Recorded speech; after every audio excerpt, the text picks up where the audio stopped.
আসসালামু আলাইকুম। আশা করি সবাই ভালো আছেন।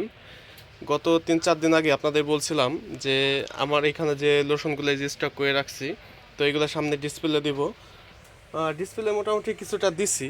এইখান থেকে জুম করে দেখাই আপনাদের। সব কোম্পানির কিছু কিছু এখানে ডিসপ্লে দিয়ে রাখছি। আসলে হয় কি, একটা পণ্য ওই যে আমি এর আগের ভিডিওতে বলছিলাম, যদি মানুষের সামনে তুলে ধরা যায়, যত তুলে ধরা যায় ততই আর কি ওইটার মানে বিক্রয়টা বাড়ে। আমি এইখানে পিছিয়ে রেখে দিছি, এইখানে যা যে পরিমাণ চলবে তার থেকে বেশি চলবে আমি যদি এই পণ্যগুলোকে সামনে নিয়ে যাই। আমার এই সামসারটা হচ্ছে এগুলোকে আইনে রাখছি, মানুষ বাইরে থেকেও দেখতে পারবে। এই যে দেখতে পাচ্ছেন, তো এই পজিশনে হচ্ছে রাখা হয়েছে। মানে এমন একটা জায়গায় রাখছি যে মানুষ ওইখান থেকে যে মালামাল কিনবে, কেনার শেষেই ওইখানে হাত পড়বে। আর এখন তো মানে শীতের শুরু, দু এক পিস করে চলা শুরু হয়েছে। শীতের মধ্যে তো পুরো দমে চলে এই আইটেমগুলো। এই লোশন, তারপরে যে এই পাশে আছে আপনার গ্লিসারিন, এবং এই পাশে আছে যে টিপবট, পোমেট ইত্যাদি আইটেমগুলো হচ্ছে হিউজ পরিমাণে চলে।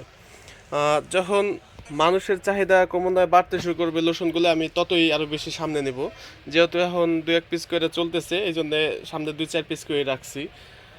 আর এদিক দিয়ে আমার অন্য অন্য পণ্যগুলো রাখা আছে। আমি যেটা করি সব সময়, সিজন বুঝে আগে ভাগে প্রস্তুতি নেই, কারণ এগুলো হচ্ছে সিজনের আগেই প্রস্তুতি নিতে হয় রাখার জন্য সামনে। আর একটা জিনিস আছে, সেটা হচ্ছে র্যাকেট ব্যাট। এই যে আপনারা দেখতে পাচ্ছেন, এই যে 2 কার্টুন উইশ ব্যাট রাখা হয়েছে।